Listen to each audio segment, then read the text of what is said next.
Well, wasn't last night's Halloween party amazing? Today is a day at one of my favorite parts, Epcot. Hey, look where I'm at. My favorite place.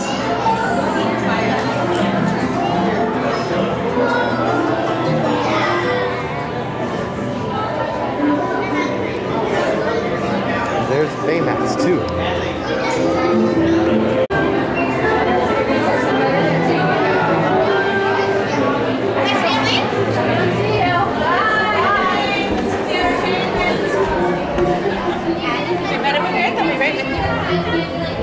There's my best friends. Join Sadness. Are you also part dolphin? If Bacon is part dolphin, does that make him a mermaid? She's a mermaid. You're a mermaid. Because mermaid. Be careful. Or a mermaid. Want me to hold your back, babe? Sure.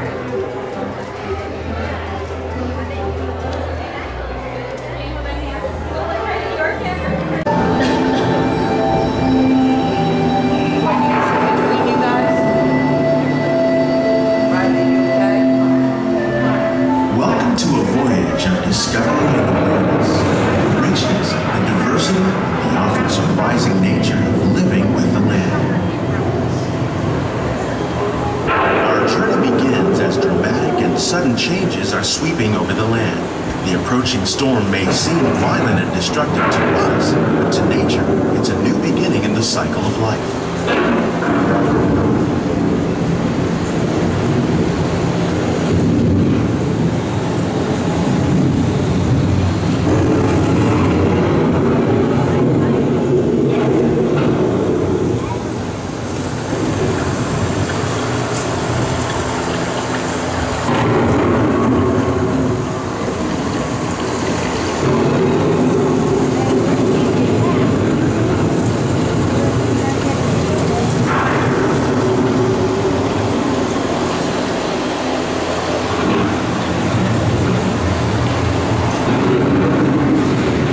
Surface of the land, roots trap water from the flowing mud, extracting precious nutrients and minerals.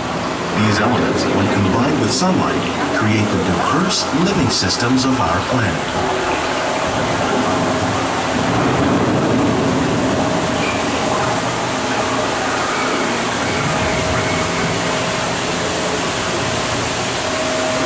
Oh, Riley, remember you wanted to see the monkey coming up over there? He'll jump around. One of those living systems is the rainforest, home to the most amazing concentration of life on our planet. These dense and beautiful forests cover only a tiny portion of the Earth's surface, but they contain more than half of its plant and animal species. Rainforests are also extremely rich in productive living systems, providing us with oxygen, food, medicine, and other elements essential to our lives.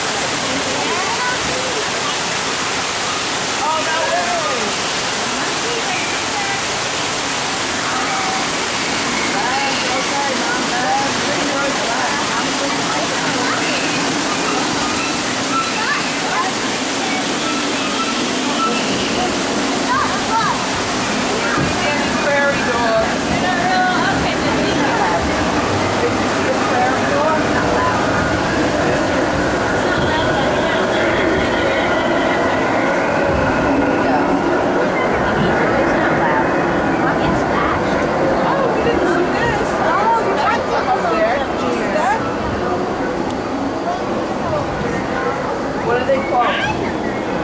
Yeah. Oh, yeah, there's paradox. Right here. There they go. They're popping their heads up now. The American prairie once appeared as desolate as the desert, but over time, rainwater and nutrients gradually penetrated the hard surface of this land.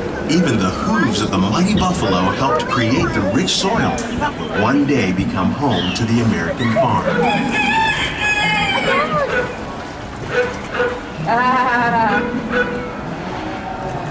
Now relax. That's the house. Yep, right up there. there's your coat over there.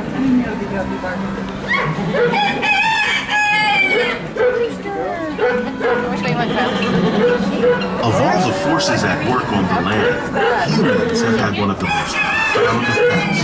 The need to produce food for a growing world led to the enormous use and sometimes overuse of the land. In our search for more efficient ways to grow food, we often fail to realize the impact of our methods.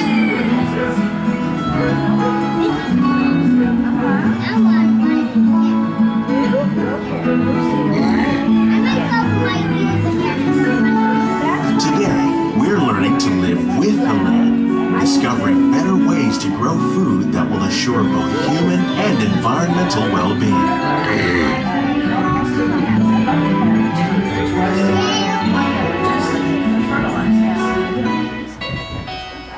In farmlands across America, we're learning that by plowing under vegetation containing natural fertilizers, we can enrich the soil without the use of chemicals. In Saudi Arabia and Mexico, we're learning to produce food on desert seacoasts by developing and planting crops that thrive on salt water. Here at Epcot, we're learning to reduce the need for pesticides by using natural predators like ladybugs and wasps to control pests. In Japan, we're learning that by adding composted leaves and other plant material to our soil, we can reduce the need for fertilizers. In farmlands across America, we're learning that by plowing under vegetation containing natural fertilizers, we can enrich the soil without the use of chemicals. How will we meet tomorrow's growing needs for food production, yet still respect the needs of the land? Some of the answers are being discovered just ahead. To help us maintain these carefully controlled ecosystems, and for your safety, please remain seated in your boat at all times.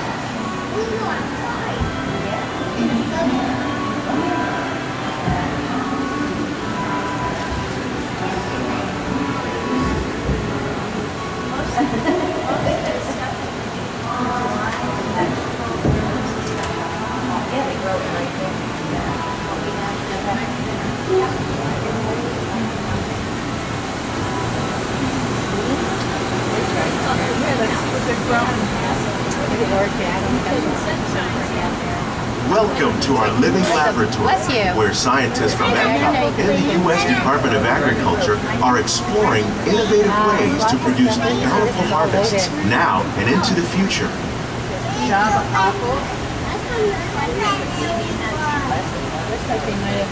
The tropics are home to the greatest diversity of plants on the planet. Many of these, like papaya, bananas, cacao, coffee, and rice, are well known around the world. These are just a few of the edible plants that have been an important source of nutrition for people living in the tropics. Many are rich in vitamins and minerals, while others are well adapted to growing in less than ideal conditions. Some, like the water lily, thrive in wet, swampy areas and waterways. All parts of this plant, even the flower petals, are edible. The starchy root of the plant has long been used to make flour for baking.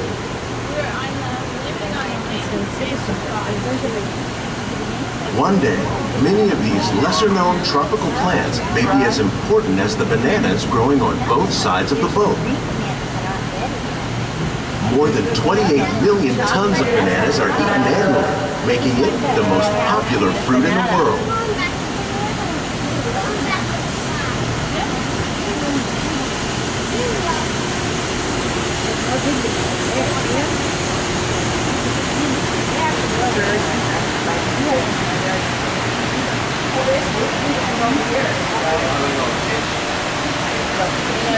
Sturgeon, or you want to keep sturgeon? That's where caviar comes from, sturgeon fish eggs.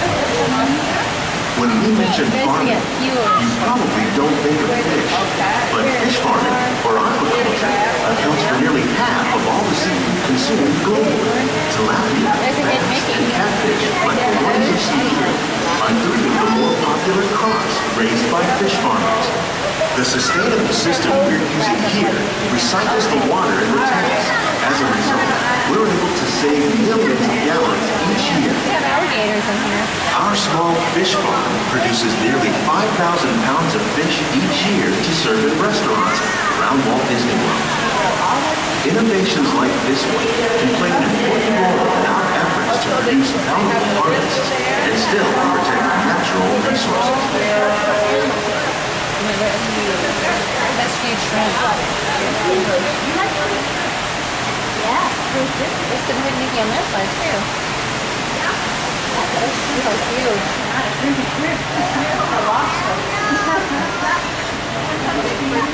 They're good. Look at the cotton growing. Sunflowers here. Look at all the cotton on the trees.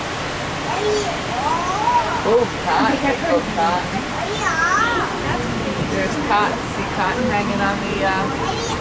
While there are more than 50,000 edible plant species in the world, most of us are only familiar with the handful that make up our everyday diet. The common grains growing here, wheat, maize, sorghum, and millet, plus rice, account for nearly 2/3 of our global food consumption. Learning how to increase yields of these staples is an important goal of research around the world. It's got plants in it now. Corn. Wow, look at the corn. Looks like it's almost ready to pick. 9-pound limit. There's corn. Sugar cane. Castles in Who knows what we get from sugar cane? These plants are definitely on their way up. Innovative growing techniques like these increase yields, while more efficiently using resources like water, fertilizer, and pesticides. Another innovation at work here is our integrated pest management program. By populating our greenhouses with beneficial insects that prey on harmful pests, like aphids and flies, we are significantly reducing our reliance on conventional pesticides. We're growing these crops using our nutrient film system. This technique precisely controls and recycles water and nutrients. With it, we can produce over 27,000 heads of lettuce a year in this one small area.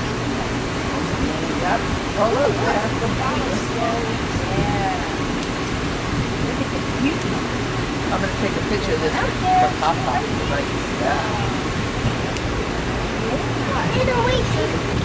Some of our best ideas have been inspired by nature, like these fruit and vegetable trees.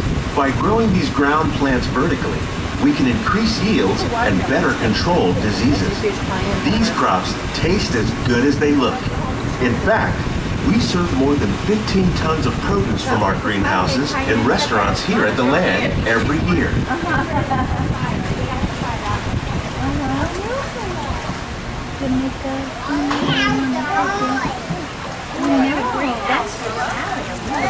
Here we will. We've got a couple more rides to go to, then we'll be done.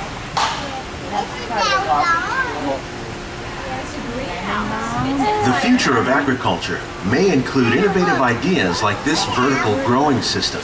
Plants grown in this way use a fraction of the space required by traditional growing methods. That saves water and increases production. The aquaponics system on your left combines hydroponics with aquaculture. The fish provide a natural source of fertilizer for the plants, and the plants help keep the water clean for the fish. It's another great way to produce more while using less. In our lab, Epcot scientists are working with the U.S. Department of Agriculture on a number of innovative projects.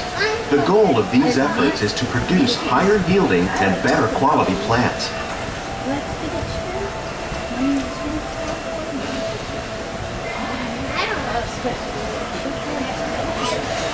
Cilantro and rice? Last time we made spinach, you told me you didn't like it and then you ate it.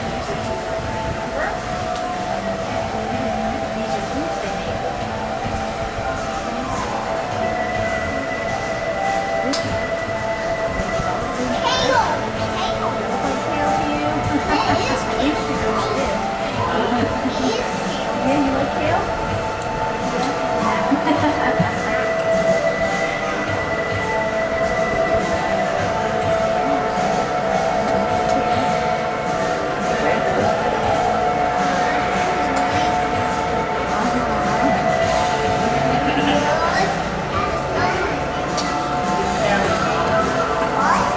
Really slow.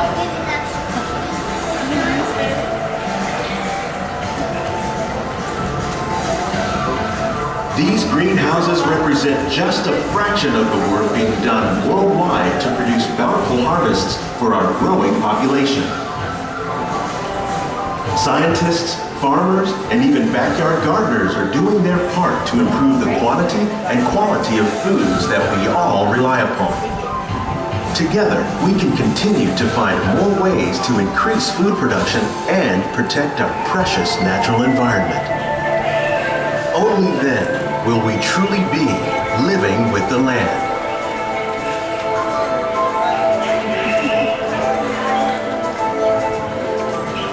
On behalf of Walt Disney World, we hope you've enjoyed this unique journey through our living laboratories. If you'd like a closer look, then check out the Behind the Scenes walking tour. It's a chance for the whole family to get up close and personal with the plants and growing techniques in our laboratories. Please keep your hands and feet inside the boat and remain seated until the boat comes to a complete stop.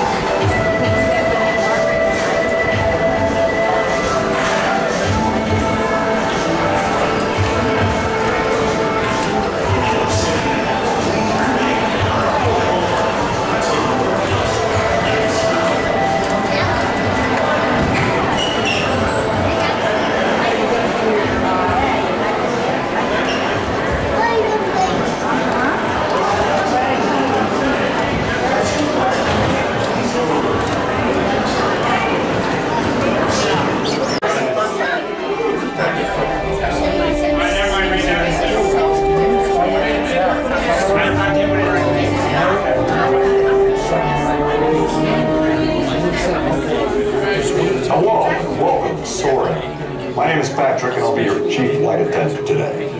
We'll begin boarding in a few minutes, but first I'd like to acquaint you with some important safety information. When the doors to your flight open, please take a seat and store all carry-on items in the under-seat compartment. This includes cameras, purses, hats, and, of course, these little things. Next, fasten your seatbelts, inserting them into the buckle on your right. If smaller aviators don't measure up to the height indicator on the seat, just put the belt through the loop in the center strap before buckling.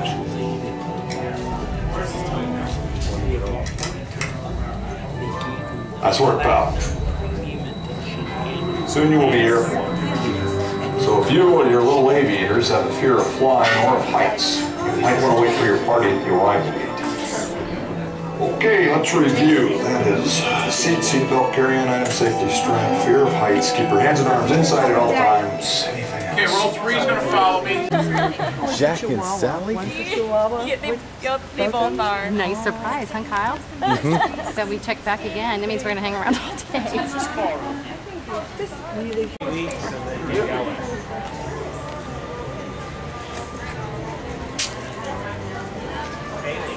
One, 2, 3. How old are you, Haley? 4. Are you going to start PK this year? PK? We're doing school at home with Mom. Oh, that's nice.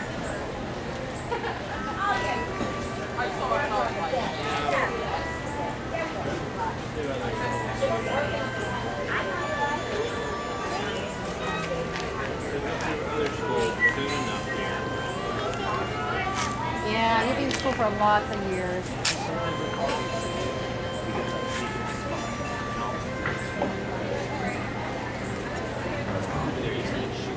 Hi, cutie. Want to do me a favor? Come on up. Ashley. Go ahead, and we're going to give a little knock. Come here, Princess. Go open up on the door. All right, ready? Go knock on it. 1, 2, 3. There's Mickey, Mickey Mouse. Pooh Bear, Winnie the Pooh. Donald too. Are you gonna go see first, Kyle? Early history. From the colonial flags and flags of the Revolution to territorial flags, expedition flags, and even the earliest versions of our own stars and stripes. As you approach the escalators leading to the second floor, Please be sure to take young children in your party by the hand, watch your step, and please use the handrails that are provided there for your safety. We thank you for visiting. I hope you enjoy your American adventure. Now please follow me.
Well, this wraps up another episode, and I'll see you real soon.